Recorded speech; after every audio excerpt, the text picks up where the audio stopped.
So in this video we're going to be talking about all things myofascial release oriented.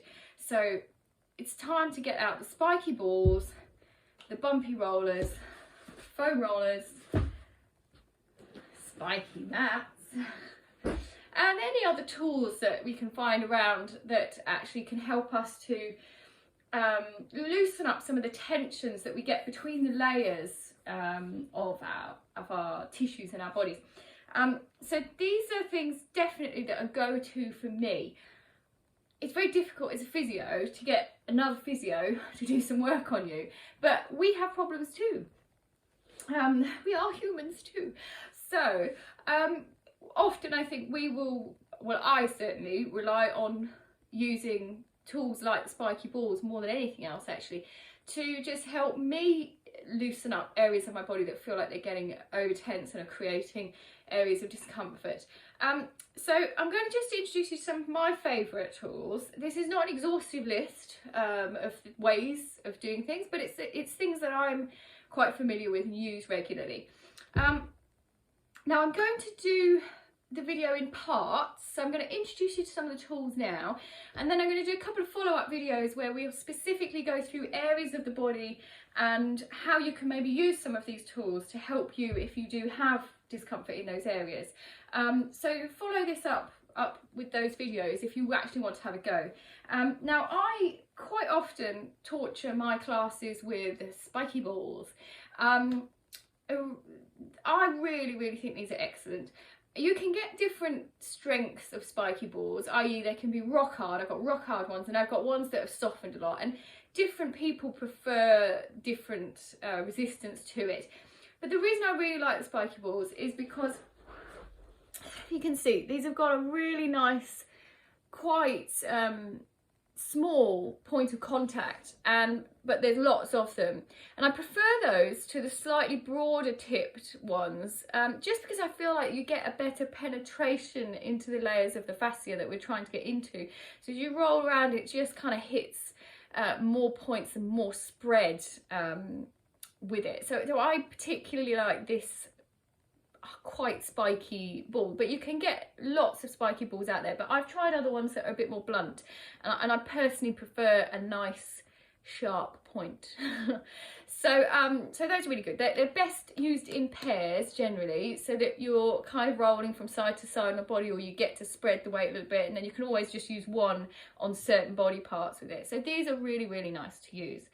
Quite evil, but really effective. Now we also have people will have come across the foam roller. Now this is a really basic foam roller here. It's got nothing more exciting than literally a roll of foam. You can get them like half size, you can get them with knobbly bits all over them and little spikes coming out. You can get vibrating ones as well. I mean, I personally will use the spiky balls more than I'll use this, but this is useful for those big muscles around the legs and on the side of the legs. I don't think it's that useful for many other places in the body because you just can't really contour yourself to it as well. So if I was going to say invest in something, I would say you don't need to spend much money on a foam roller, because all singing and all dancing, you're probably still going to have to invest in some balls to get into the little nooks and crannies.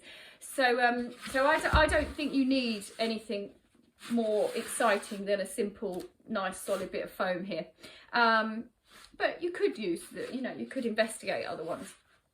So what you do get is lacrosse balls. Now I don't have any of those, and that's partly because I've found everything I need really from my spiky balls. See how much I love them. But you can get lacrosse balls, which is basically like my tennis ball. When I put weight on that, so if I use a tennis ball to say loosen out my glutes, basically I'll just squash it.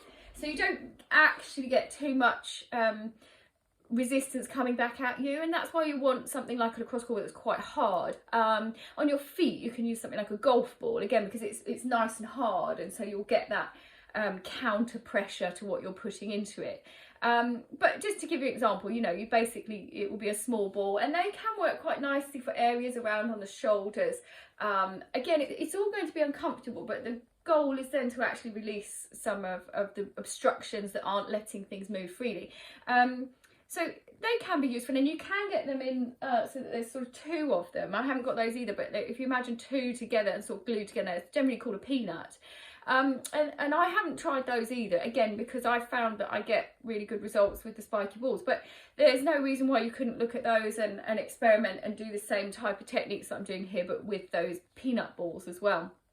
And then a couple of other things that we've got. I've got this, which is like a sort of rolling pin effect. Now this can be useful for some people who may not be able to get into positions over the equipment in order to release things out. So you know, if you've maybe got issues with the arms or something, and you can't put weight through your arms in order to support your body as you roll over the foam, then you might need something that you just use on the top. So this can be quite nice. I mean, I won't tend to use this, again, because I find other things more effective, but sometimes we've just got to try different things and see what works.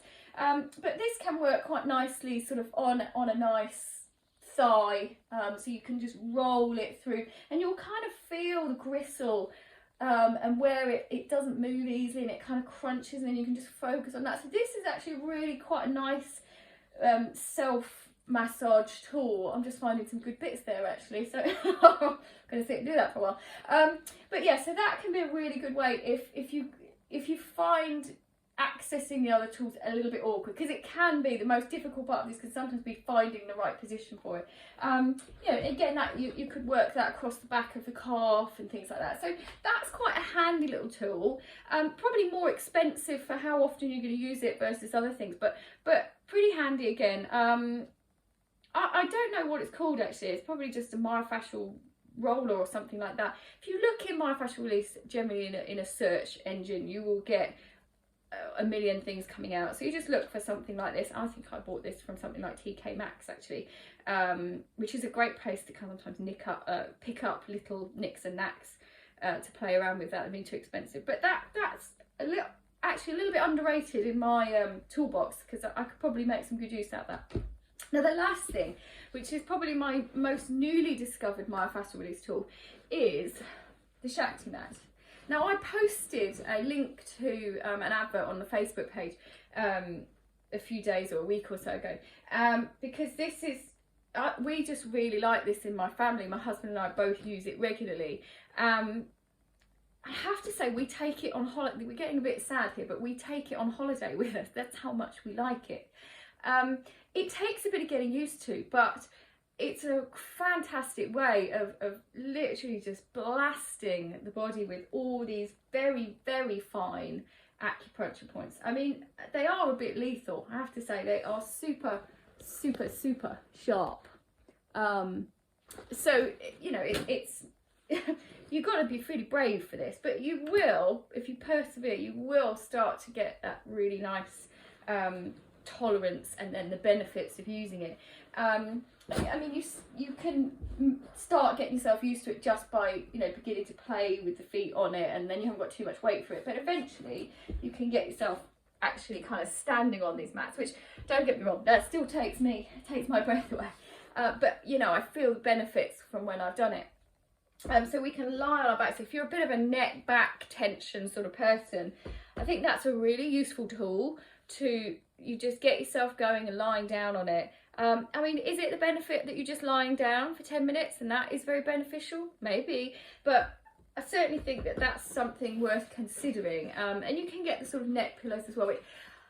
I'm a bit less convinced by those because the contour isn't necessarily ideal for actually getting elongation of the neck, but it is quite nice to be able to get those sharp spikes into areas around the neck where there's lots of tightness and nerve endings that you can get into with that, and that's nice to do if you are a bit of a chronic pain sufferer neck back wise.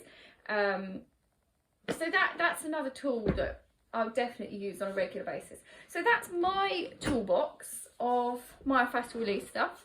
So as I say, join me in some other videos where I'll just go through how maybe you can use some of this equipment.